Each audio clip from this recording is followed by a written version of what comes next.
July তাৰিখে সদৌ অসম প্ৰাদেশিকৃত মধ্য ইংৰাজী আৰু নিম্ন প্ৰাথমিক শিক্ষক টিউটৰ সংস্থাৰ দ্বাৰা গুৱাহাটী ৰাজপথত দিছপুৰ চলো আন্দোলন ঘোষণা কৰা হৈছে।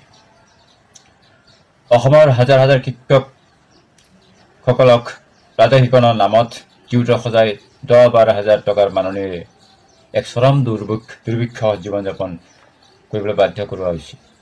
টিউটৰসকলৰ দ্বাৰা ইয়াৰ পূৰ্বেও আমাৰ দাবীসমূহ লৈ আন্দোলন কাৰ্যসূচী ঘোষণা কৰা হৈছিলে আৰু ৰূপায়ণ কৰা হৈছিলে। অসম চৰকাৰৰ তৰফৰ পৰা মীমাংসা কৰাৰ প্ৰলোভন দি চৰকাৰে আমন্ত্ৰণ কৰিছিল আৰু সংস্থাই আন্দোলন স্থগিত কৰি আলোচনাত বহিছিল। 2023 বৰ্ষৰ 19 জুলাই তাৰিখে অসম চৰকাৰৰ শিক্ষা উপদেষ্টা ডক্টৰ ননীগোপাল মহন্ত ডাঙৰীয়াৰ আমন্ত্ৰণত হোৱা আলোচনাত আমাৰ দাবীসমূহৰ ওপৰত চৰ্চা চলোৱা হৈছিল।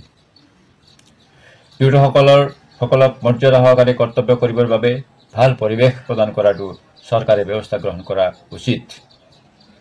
অন্ততঃ আৰ্থিক দিশত এক সন্তুষ্টিদায়ক বেতনৰ বাবে তেখেতেও পোষকতা কৰিছিল আৰু চৰকাৰক পৰামৰ্শও দিছিল। কিন্তু আজিলৈকে তেখেতৰ পৰামৰ্শৰ কোনো উৱাদিহ পোৱা নগ'ল। হয়তো পৰামৰ্শ পত্ৰটো এই চৰকাৰে ডাষ্টবিনতেহে পেলাই দিলে। অন্যথা যিগৰাকী ব্যক্তিক এক স্বনামধন্য ব্যক্তিক উপদেষ্টা পাতিছিল, সেইগৰাকীয়ে আমাৰ কথাবোৰ বুজ লোৱাৰ পিছত দিয়া পৰামৰ্শবোৰ উপদেশবোৰ এই চৰকাৰে কোনো ব্যৱস্থা নোলোৱাটোৱে কি বুজাইছে বা কি সূচাইছে। তাৰপিছতো 2024 চনৰ ডিচেম্বৰ মাহৰ 12, 13 আৰু 14 তিনিদিনীয়া কাৰ্যসূচী আমি আন্দোলনৰ কাৰ্যসূচী ৰূপায়ণ কৰিছিলোঁ। সেই সময়তো শিক্ষামন্ত্ৰী মহোদয়ে আমন্ত্ৰণ জনাইছিল। শিক্ষামন্ত্ৰী আৰু শীৰ্ষ বিষয়াসকলক লৈ পুনৰ এক আলোচনা চলিছিল। শিক্ষকৰ মৰ্যাদাৰ বাবে টিউটৰসকলে দাবী জনাই আহিছিল।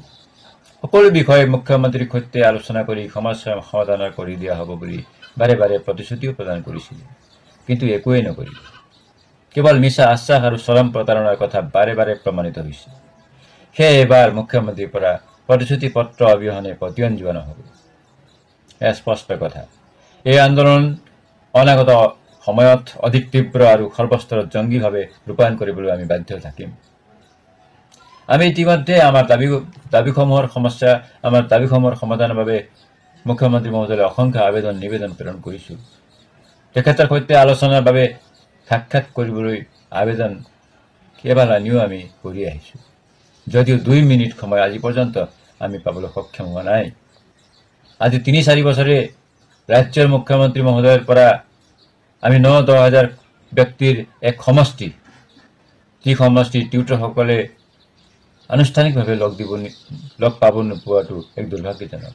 সেয়ে এইবাৰ সংস্থাৰ দৃঢ় সংকল্প, এইবাৰ যদি মুখ্যমন্ত্ৰী মহোদয়ে আমাৰ এই দাবীসমূহৰ প্ৰতি সেয়ে এইবাৰ সংস্থা দৃঢ় সংকল্প, যদি মুখ্যমন্ত্ৰীৰ পৰা এইবাৰ প্ৰতিশ্ৰুতি নোপোৱা পৰ্যন্ত আমাৰ আন্দোলন ধাৰাবাহিকভাৱে চলি থাকিব।